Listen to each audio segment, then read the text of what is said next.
Hello there, and welcome in. Hope you're having a great Tuesday. Dennis Fithian with you here, afternoon live, a part of the Maize and Blue Review, weekdays at 1 o'clock. We're here.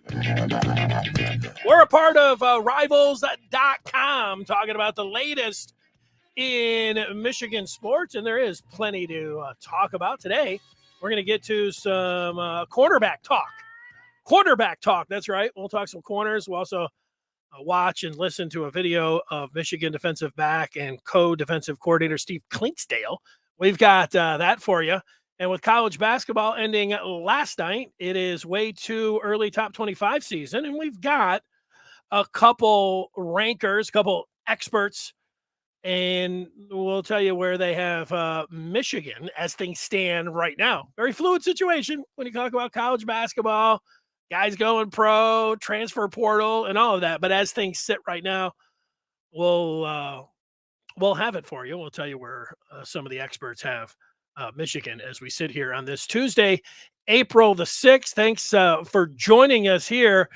And, before we go and dive right into the corners, it's changing of the season. Here we are in April, and I know today it's, 50 degrees now? It's 52 degrees.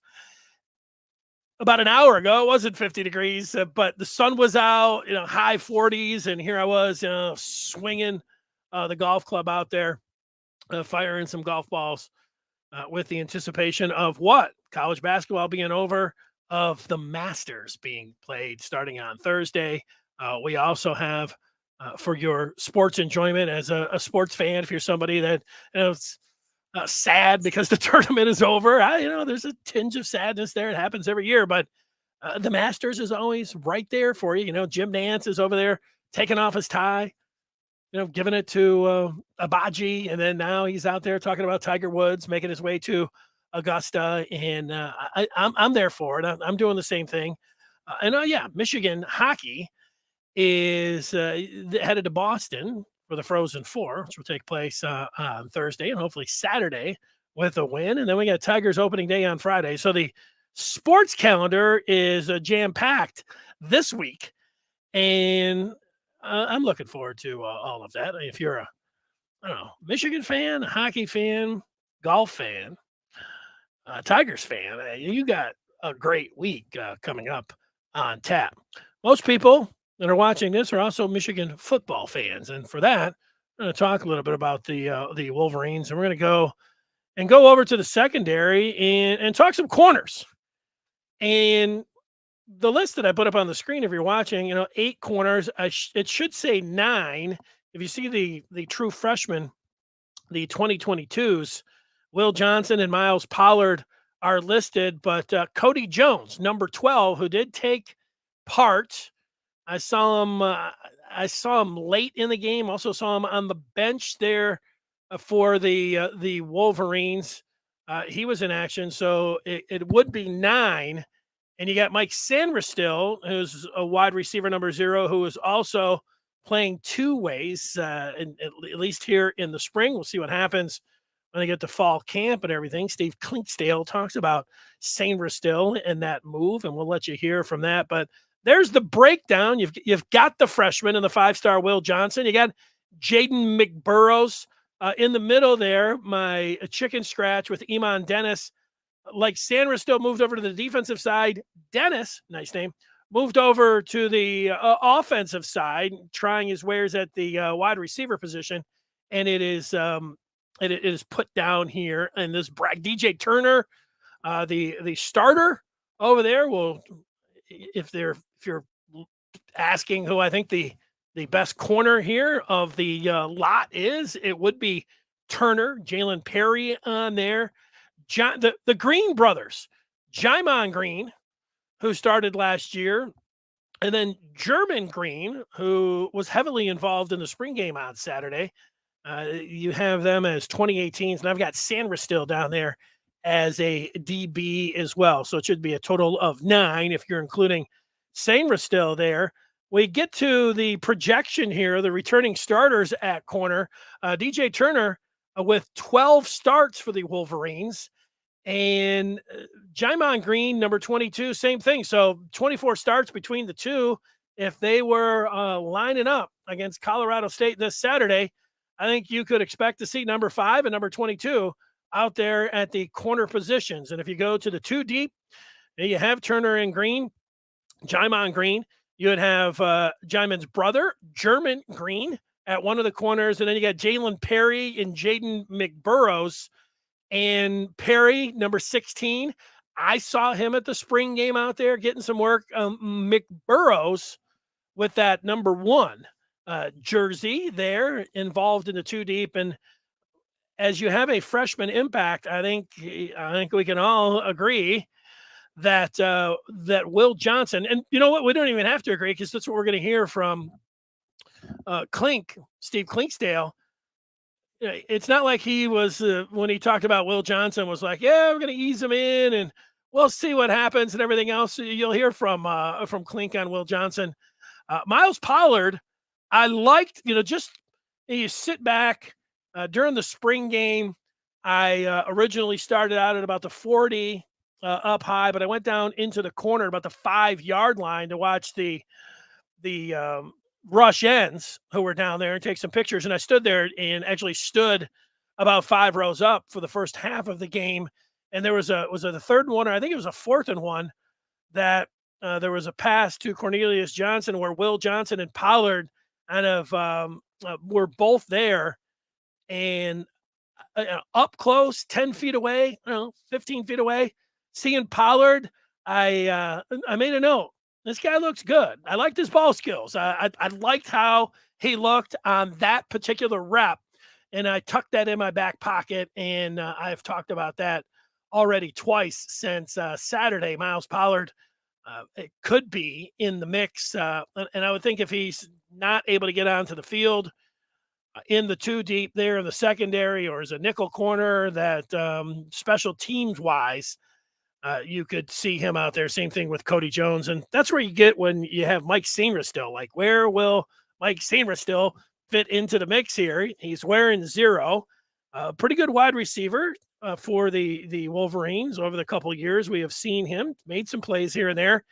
And then you have, the one I remember about Sainristil, I'm thinking back 2 years ago, that Joe Milton really didn't throw the ball much to Sainristil, didn't target it as much. But then that Rutgers game when McNamara came in with Milton banged up, Sainristil came in, and next thing you know, McNamara was surveying the field, and he targeted Sainristil a couple times, and he made some plays. Mike did, and he's made some plays as I don't know if you call him a possession receiver. He's made some short grabs and turned them into some long gainers and some big plays. So he's in the mix. Where will he fit in? Where will they declare? Do they have to? If he's going to play offense, either Darius Clemens or Sainristil will have to change numbers because you can't have 2 zeros out there at the same time. So we'll see how that plays out. That's not that big of a deal. They'll be able to do something there. But let's hear, you've got Steve Clinkscale, who talked this spring, and he was asked specifically about Mike Sainristil coming over from offense to defense. Mikey's a dog. Like I really like Mikey. So Mikey is very instinctual. There's the learning curve has been very minimal. He's been a pleasant surprise. He's a physical player. He understands the game. He understands his responsibilities. And I think playing on offense has helped him understand how they're going to attack that position, especially. That makes some sense to me. Just pausing it there. Clinkscale saying, look, you play wide receiver the whole time, then you move over to the defensive backs, knowing what DBs are trying to do to you as a wide receiver, and now you move over on the other side. And, Mike played defensive back in high school as well, so it's not completely unfamiliar with him. But it makes a little sense, something I hadn't thought about this morning when I was listening to it. Like, yeah, you spent all your time here. There's only so many guys that you think about even in the history of college football that have moved, like who's had a successful move from wide receiver to defensive back? Well, there's, Richard Sherman did it. He was pretty good, but yeah, that can benefit you. Here's a little bit more Clink on Sainristil. Like the nickel or the slot, because then when he goes to the offensive side, he's playing pretty much the same position. So then when he lines up over the nickel as a receiver, he knows how to attack the nickel. So he's getting the best of both worlds, and he's done a great job. He comes in, he tries to learn. You know, he wants to just be the best at any position on the field. So he's doing a wonderful job. And Clinkscale calling, saying we're still a dog, which if you're a sports fan, that's good. You want to be called a dog. A lot of times there's sports fans that, you know, they're when they don't see guys out there, or you see a team that you might consider soft overall or something, you know, you hear it once in a while say, well, you wish you had some dog in him. And, you know, so that's good that he's got some of that dog in him. All right, here's Clink being asked about Will Johnson, and, you know, Clink, you can see it on his face and you can hear him talking about Will Johnson and what he brings to the table and what the expectations are going to be. Will Johnson is a very talented player. You know, he's young. You know, these guys are the freshmen going through the grind that we're doing right now. It's a little, you know, tough on him a little bit, but he's learning how to fight through it. I can definitely see him in the games this fall for sure. I think he'll play his way on the field. He's a very talented young man, and I just want to keep pushing him, keep him humble, but also keep him hungry, give him the opportunity to get on the field, but understand he's got to earn it, which he has no problem doing. There you go. There's Steve Clinkscale, and, you know, talking about Will Johnson and predicting Clink there that Johnson will find his way onto the football, earn his way onto the football field. And if we're shooting ahead to September the 3rd, you know, you expect to see Will Johnson out there as one of the starting corners. I wouldn't bet on that right now. I would bet on the corners that we talked about already here being the starters, DJ Turner and Jamon Green. If somebody gets hurt, those would likely be the two guys that are out there. One thing you can look back at, and I know this is a different coaching staff and everything else, and it was a long time ago, the Charles Woodson, 95 are we talking about? Since, Charles Woodson was a freshman and he came in. Charles Woodson did not start in the first game against Virginia. He played, I think, but he did not start. In fact, he wasn't even, as the freshman went, he wasn't the guy that everybody was talking about in the first couple games. That was a defensive end that people were talking about because he was making plays all over the place. David Bowens back in 95. But, you know, Woodson, you go to the 95 Ohio State game. That was the Biaka Batuka 313-yard game. And Woodson had 2 picks in the second half. I mean, he was good. But Will Johnson, you know, he's wearing the number 2. You think about Woodson, you think about Will Johnson, you know, being, that's the kind of that's the bar here for Will Johnson. And, you know, when you hear Clink, you know, he wasn't holding him back like, oh, well, let's see, you know, he's a freshman and everything. You know, he's going to earn his way onto the field. I'm expecting to see Will Johnson just like you. You can always send your feedback in, like Antoine, who's talking about the defense up front may not be as good in terms of a pass rush, but the secondary will be way better. We're actually built for Ohio State. He says with our easy schedule for some of our recruits, should get some time to play. Well, that's a great point, Antoine. As much as we look at, you know, who's going to be starting and talking about the 2 deep and everything else, yeah, DJ Turner, Jamon Green, but against Colorado State, you can see Perry, German Green, McBurrows, Will Johnson, Pollard. All those guys should play against Colorado State. Same thing against Hawaii in game number 2. Same thing against UConn in game number 3. Heck, start the Big Ten season out at home against Maryland. Oh, what did Michigan? Now they hung a 59 spot at Maryland last year. I don't know, the Michigan should, you know, win that game and, empty the bench, get a lot of playing time. Michigan should be 4-0. And as Antoine points out, a lot of opportunities for a lot of people to play in those first 4 games.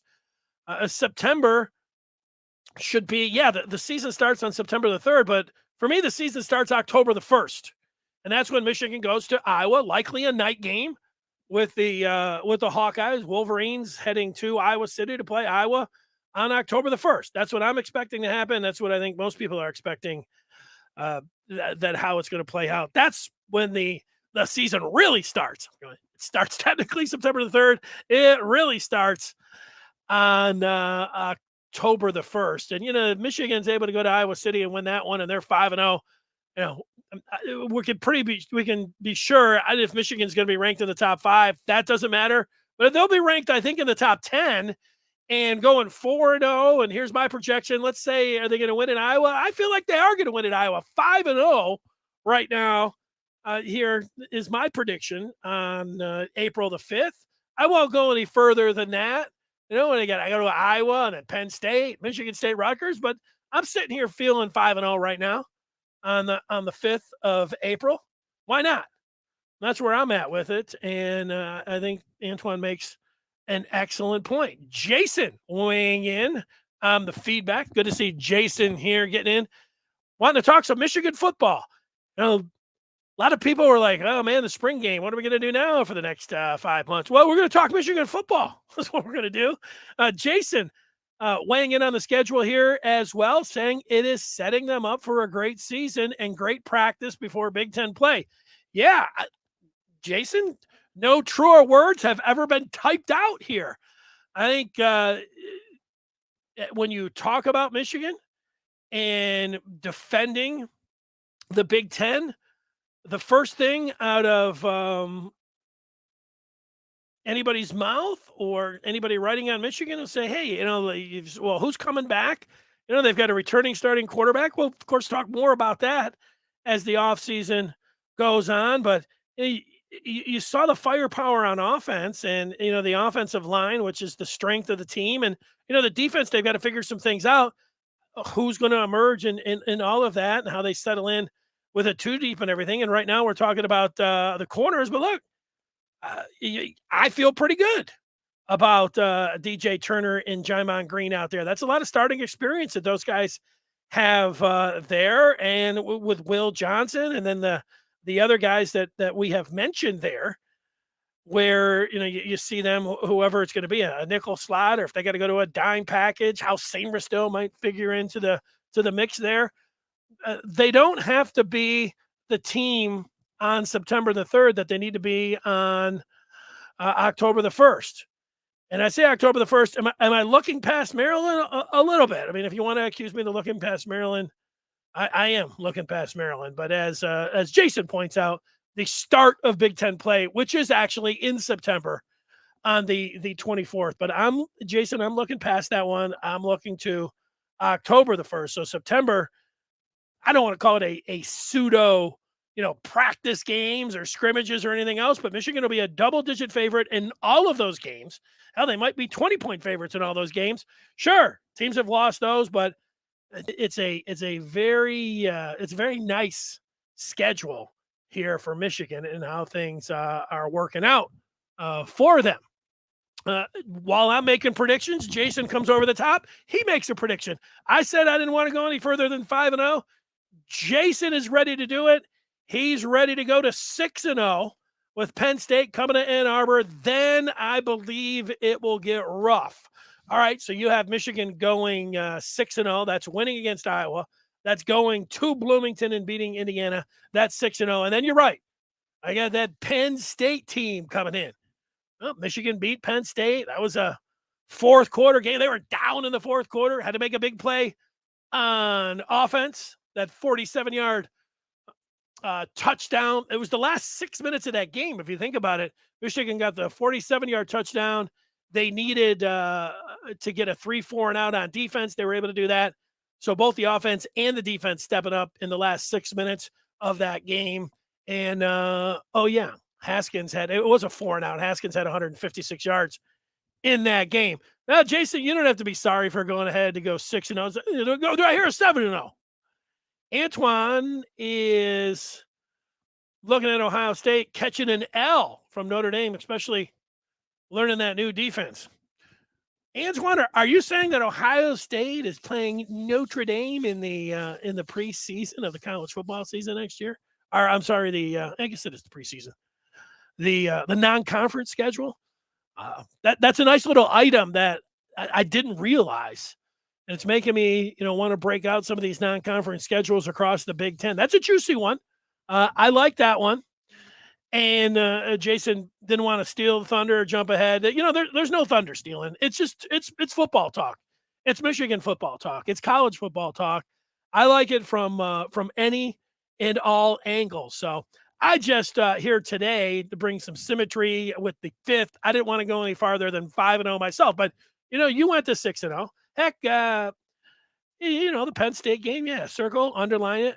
One thing about Michigan Penn State, previous to last year and previous to the pandemic year, there was the home team ruled the rivalry.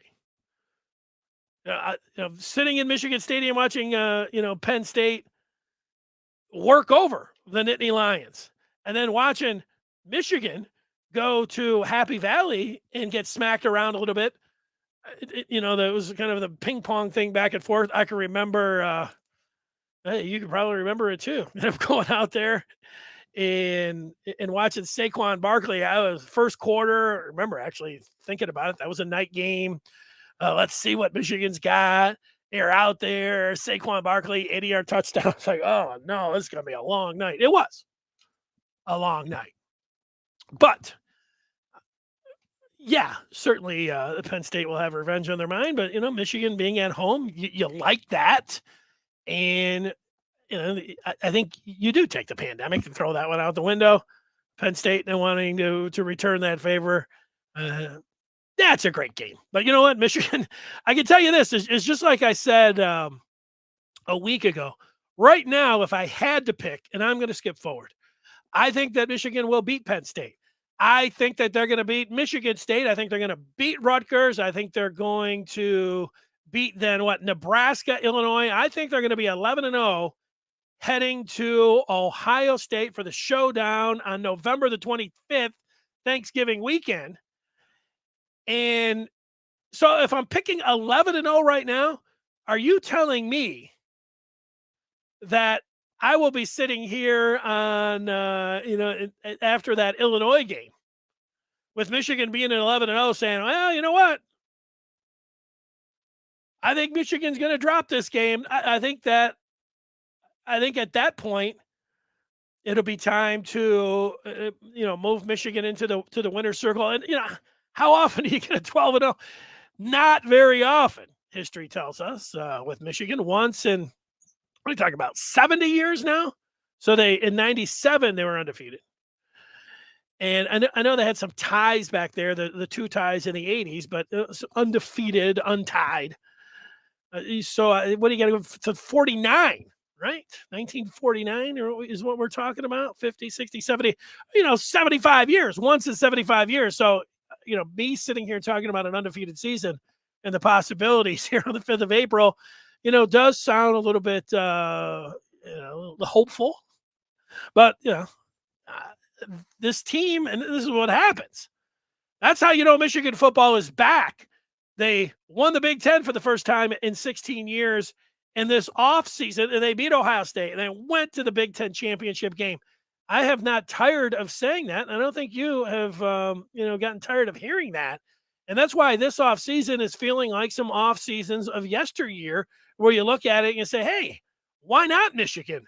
And why not? Looking at the schedule, looking at the team that's coming back, and, talking about the possibility of a play or two here and there that Michigan could go into that Ohio State game and they could be undefeated. I think that it's not that crazy to sit around and talk about it. So there it is. Antoine, say you got to look at the fact that when Ohio practices, they know that Ryan Day wants to pass on them. How many drills are they practicing against hard-nosed running teams? Not a bad point. You think about those wideouts that are going to be picked in the first round of the draft. With Garrett Wilson and Olave and what they were able to do against Michigan, for 3-4 years. But then you got Marvin Harrison, and then they got that in the Rose Bowl, went for 5,000 yards, 300 and enough. I mean, they've got crazy wideouts. Good point, Antoine. Here we are talking about corners. Michigan's going to need a lot of good corners because that offense with an outstanding quarterback at the controls and a bevy, Najigba might be the best wide receiver. Is he the best wide receiver, Antoine, in the country? Probably. And if there's one better, I know what we're talking about. Smith and Jigba. I don't. It's no fun saying the name. And yeah, Michigan. They'll need to get a lot of. Good point. They'll need to get a lot of experience out there with the corners because they do have some outstanding wide receivers. So there we go. And so we heard from Clink. Let's make the transition and talk a little bit about college basketball. The season ending last night. So what happens the day after the college basketball season, just like ends, the same thing that when the college football season come out, it's way too early top 25 season. And we have some of the experts. I didn't go through and make my own top 25 poll. I relied on the experts. And for that, let's bring it up here. We have the way too early top 25 for college basketball. The Sporting News put one out. ESPN put one out. And Seth Davis, who works for the Athletic, also put a way too early top 25 for the 22-23 season out. The Sporting News has Kentucky, UCLA, Kansas, who won it all last night, followed by Michigan. Michigan in the top 4 in a way too early top 25. Now, this, I'm not saying it assumes when these writers put their way too early out, they are projecting who's staying. And with Michigan in the top 4, I would say obviously they are projecting Hunter Dickinson, Caleb Houston, Moussa Diabate to all stay. If they all stay, were you thinking that Michigan would be a top 4 team? That sounds a little bit high to me. ESPN has Michigan at number 11, and Seth Davis from The Athletic put Michigan at number 9. So a top 10 team if all of those guys stay? Interesting. North Carolina, being up, thinking about the great tournament run there for the Tar Heels. It's weird thinking about the Tar Heels as an underdog. It's just decorated. I mean, they're a blue blood and everything else, but yeah, they had an awesome tournament, and there they were at halftime. And Baycock. Did you see the floor? They had when he got hurt in that last minute or so, where he blew a tire and his ankle that had been an injury that had been hobbled on, and he coughed the ball up. There's a few pictures where you can see the floor, and it looks like the floor buckles, like the soft spot of the floor, like the old parquet in the Boston Garden. And if you're a Carolina fan, you're looking at that saying, man, if they've got a real floor there, and Baycock doesn't blow a tire and wreck his ankle and have to go, maybe he scores there, 50% chance. That had a hell of a game, hell of a. He ended up 15-15, but yeah, he had a hell of a tournament, and a chance to score there. Maybe Carolina does win that game. So that's it. And Jason adding that Carolina has the new coach and Hubert Davis. If they would actually set up a good play and a good look at 3, we may be looking at a different champ. Maybe. And it was almost a complete blunder there when you had Kansas inbounding the ball, the guy stepping twice there out of bounds. No fun if you had the Jayhawks -4 in that game. So it's 3 right there. They're going to foul him. It goes to the line. There was still 4 or 5 seconds left, 4.5, I think. So Carolina could come down. Me talking about the odds there, somebody that picked, Kansas -4 and came down to that particular play. That's the one that I'm remembering. But yeah, good comeback. there by the Jayhawks. A lot of people are ripping the Jayhawks about being cheaters and everything else. Yeah, I get that. Here, ESPN, while they were projecting Michigan to be number 11, they put out a starting lineup for next year, which I thought was interesting. Let's put that up on the screen. This is a projected starting lineup from ESPN. They have Hunter Dickinson, Musa Diabate, Caleb Houston, and Frankie Collins. I think everyone can agree on that. They have Doug McDaniel, who started out Rivals as ranked 71st. McDaniels has fallen down to the latest projection from Rivals to 89. So ESPN has him ranked 60, and higher than Rivals.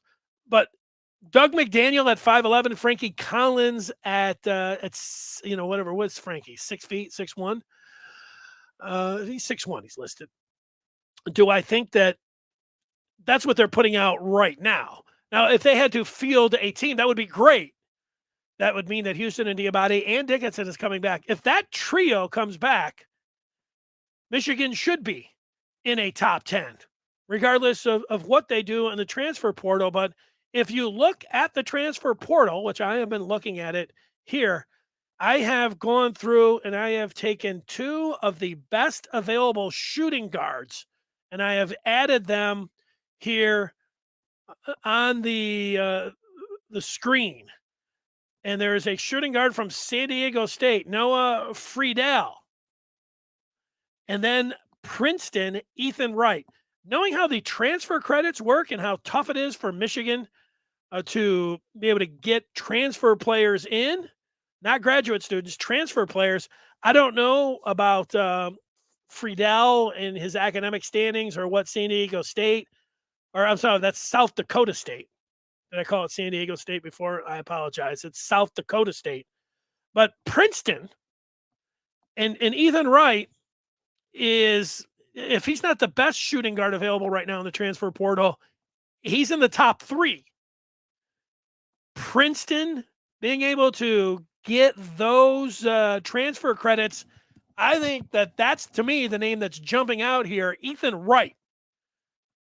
And so can I pencil Ethan Wright in from Princeton? I'll put Frankie Collins at point guard. I will put Ethan Wright at shooting guard for the Wolverines. And now we're talking about, now I'm not putting Michigan in the top 5, but I'll put them as a solid top 10 team heading into next year.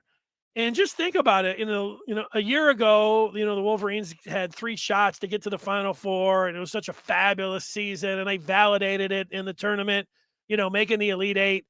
And then this year, we know they started out down and fell out of the top 25 before perking up a little bit, making the tournament, winning 2 games, getting to the Sweet 16. It left me with a good feeling about Juwan Howard and the rest of the coaching staff and the Wolverines here. And if they get, as much as